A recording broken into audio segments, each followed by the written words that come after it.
Hi everyone, it's Carol Williams with Williams Immigration, and we are back for another Monday morning edition of Beyond the Soundbite, where we talk about all things U.S. immigration. So you all know I like to dive right on in. First thing I want to talk about are the layoffs that are occurring. We are hearing a lot about layoffs, especially in the tech sector, although the tech sector is certainly not the only sector that is unfortunately laying people off right now. But if you are here in the US and you are on a non-immigrant visa, layoffs are all over your social media, various news outlets, and you're most likely talking about them around your nightly dinner table. So I wanted to talk about that for a little bit.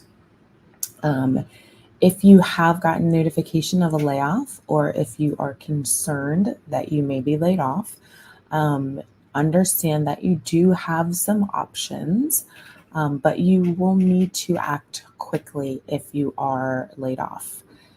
So I wanted to let you know what your options might be.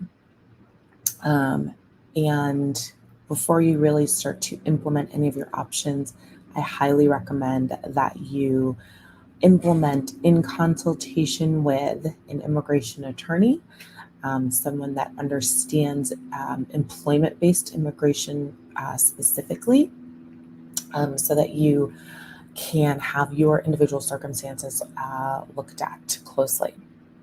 So when you go to meet with an immigration attorney, it is very helpful if you have copies of the applications that were filed on your behalf, as well as any requests for further evidence that were issued by the Immigration Service and the response to those RFEs. Also, if you have copies of the approval notices for your applications, if you were a student at any point in the United States, copies of your I-20s are also very helpful, and a very detailed resume or CV.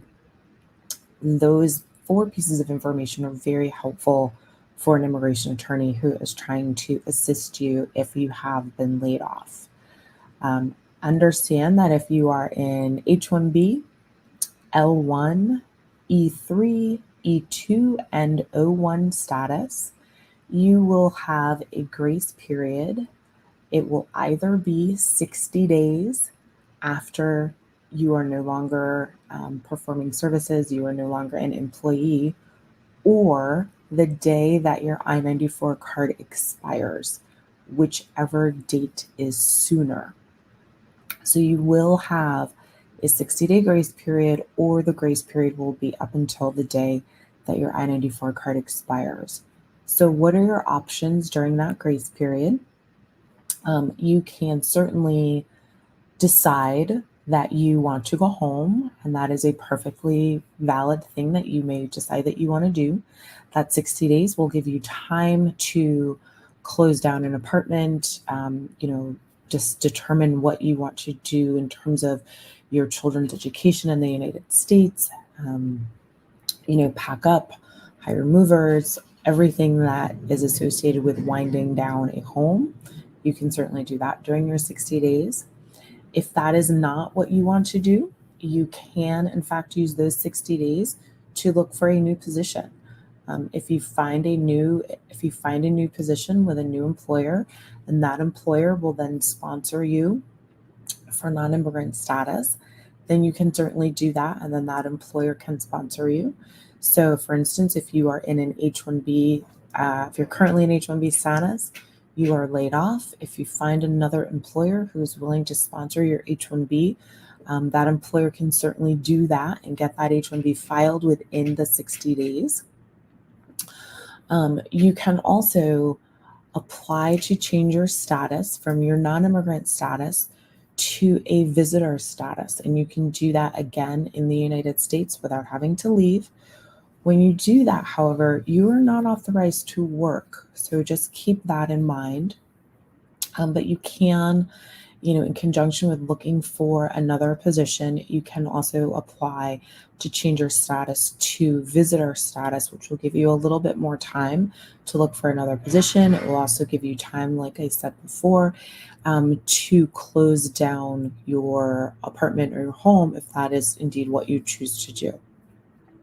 So you do have a couple of options, but it's very, very important to seek counsel of an immigration attorney who really understands employment-based immigration. The other thing that I want y'all to understand is that you can only use your 60-day grace period one time. So if you have already taken advantage of the 60-day grace period provision, then you cannot take advantage of that again. So again, it is super important that if you receive the unfortunate information that you are being laid off and you are in the US in non-immigrant status, it is very important that you seek counsel from an immigration attorney who is knowledgeable about business immigration and all that entails. That attorney is in the best position after they look at your documents to help you figure out and strategize what options you have available. But you will have a grace period.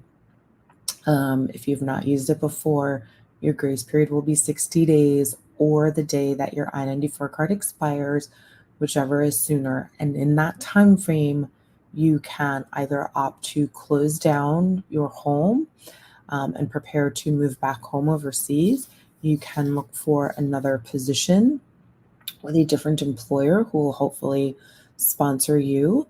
You can also you can file with the Immigration Service to change your status to that of a visitor. So those are some quick options that you have, but you definitely want to consult with an immigration professional quickly if you are given notification that you will be laid off. The next thing that I want to talk to y'all about are if you are applying for an E-2, we are seeing significant delays with our overseas consulates in processing E-2 applications. So E-2 applications are based on treaties that the U.S. has with other countries. And an E-2 is for an individual that is coming into the U.S. They're going to be part of a business that is owned by the nationality of that treaty country. Not every country has a treaty with the U.S. So the E-2 are really for individuals that are coming from countries that specifically have a treaty. Those E-2 applications are processed at the U.S. consulates overseas, and we right now are seeing tremendous backlogs with that processing. Many immigration lawyers are part of an organization called American Immigration Lawyers Association. It is an international advocacy organization, and so AILA for short, has sent a letter to the Department of State trying to figure out what's going on with the tremendous delays when it comes to E-2 processing. So hopefully we will see some changes in the E-2 processing timelines, and hopefully we can get those applications really kind of back on track and out of their current backlog status. Because E-2 individuals come in and they are starting businesses, they are taking over existing businesses, they are creating jobs within those businesses. So there's certainly individuals that we would like to see here in the U.S. And working in the thriving businesses, getting businesses up and running and hiring individuals. So hopefully we will see a little bit of a change in the current backlog situation that we are currently experiencing with our E-2 visa applications over at our consulates overseas. Several individuals have indicated nationwide that they're really experiencing delays in getting their driver's licenses as well as getting their social security numbers. Well, the reason for that is there is a computer system, it's an interagency computer system that was created so that agencies like the Department of Motor Vehicles and all the various states and the Social Security Agency could essentially ping the USCIS system to figure out and to determine whether or not an individual is here in the US lawfully. And then that would help the local DMVs and the local Social Security offices issue the various benefits that they have to foreign nationals. We are seeing a delay in that interagency computer system where it is delaying the confirmation that someone is here in the United States in lawful status. When that system breaks down, that that interagency system, Department of Motor Vehicles in various states are unable to confirm someone's immigration status, and therefore they are not issuing driver's licenses. Social Security offices around the country are not able to confirm with immigration that an individual is here in lawful status. They therefore are not issuing Social Security numbers and Social Security cards for these individuals. So we have seen pre-COVID, the system would take roughly about 10 days. We are seeing now about 50 days. In some cases, it's taking 6 months, but those are really definitely outliers. We are seeing a slow reduction in this 50-day backlog to about 40 days. Immigration Service is certainly aware of this. So they are currently working on this backlog and delay. So it's not just you. You are not going crazy. The DMVs across the country, as well as the Social Security offices, are having, they are being delayed with issuing their benefits because they are unable, in some cases, to confirm immigration status. So again, it's a lot of patience that we are trying to exhibit, but we are seeing a slight reduction in those processing times. So that is a good thing. But I just wanted to let you all know that it's not just you. You're not the only one out there experiencing this unfortunate delay. The next thing I want to talk about is TPS has been extended for 2 countries. The first one is for individuals who are from Haiti. TPS has been extended for 18 months and that will take TPS status through August 3rd of 2024. And TPS for Haitians has also been redesignated. So that means that individuals that are of Haitian descent, Haitian nationals who have been residing in the US since November 6th of this year, so since November 6th of 2022, can now apply for TPS if they have not done so before. So we are waiting for that notice to be officially published with the dates surrounding that. So again, Haitian nationals in the United States as of November 6, 2022, can now file a new TPS application. And for those individuals that are currently in TPS, their TPS has been redesignated through August 3rd, 2024. The second country that now will be eligible for TPS are individuals from Ethiopia. We should see that published today, and that will be effective for 18 months from December 12th through June 12th of 2024. So again, that is TPS for Ethiopian nationals.